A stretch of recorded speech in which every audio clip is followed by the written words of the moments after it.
अर्जुन को ये घमंड हो गया था कि उससा धनुर्धर संसार में कोई भी नहीं है।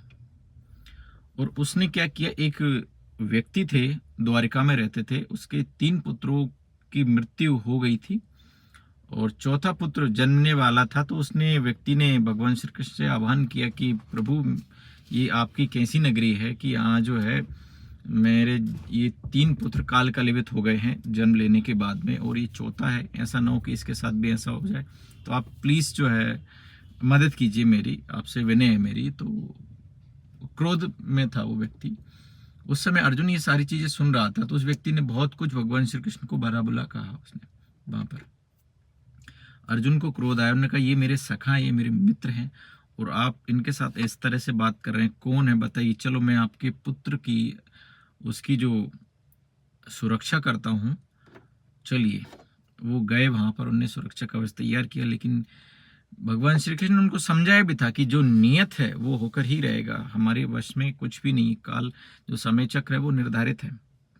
अर्जुन नहीं माना और उनको उनके धनुर्विद्या पर बड़ा गर्व था, अभिमान था।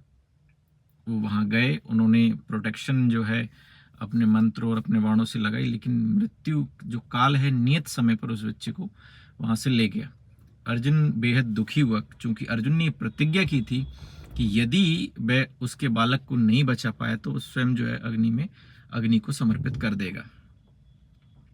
ये सारी चीजें हो चुकी थी, वो उनके पुत्र को नहीं बचा सका और वो उसका पीछा करते हुए मृत्यु लोक तक गए।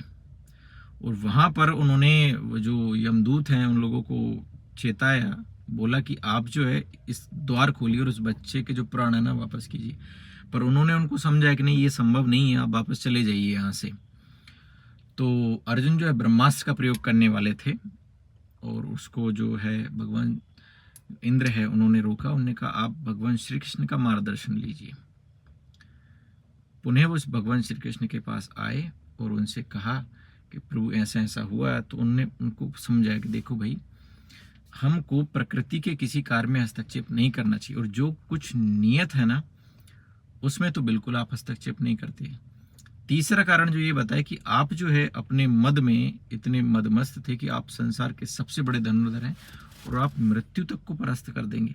एक क्षण के लिए आपके मन में ये ख्याल आया था कि आप जो है मृत्यु को भी जीत सकते हैं। तो ये गलतफहमी को दूर करने के लिए सारी जो योजना थी ना वो नेचर की ही थी। तो इस तरह से भगवान श्री कृष्ण ने अर्जुन का जो है अभिमान तोड़ा था। तो प्रकृति से उसे कोई नहीं बच सकता, जो नियत है सो नियत है।